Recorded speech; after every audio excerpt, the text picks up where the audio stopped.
आणि त्याला असं व्यवस्थित करायचं आणि त्यानंतर त्यामध्ये आपण हे मेवे जे आहे हे पण टाकू शकतो। आता मी हे टाकत आहे यामध्ये। मेव्यामध्ये काजू, बदाम, अंजीर, अक्रोड, त्यानंतर खूप सारं आपण हे किशमिश पण टाकू शकतो। मी किशमिश पण टाकत आहे। हे माझं बदामचं पेस्ट आहे।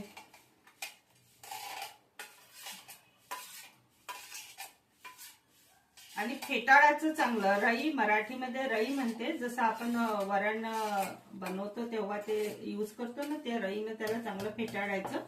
नाही तर आजकाल इन्स्ट्रुमेंट पण येते इलेक्ट्रिक, ते पण तुम्ही यूज करू शकता। हे मकाने यामध्ये छानपैकी टाकायचे। थोडे जास्त झालेले आहे मकाने गलतीनं। आणि हे असं छानपैकी असं फेटाळायचं याला। हे घरगुती जे श्रीखंड आहे ना, हे खूप छान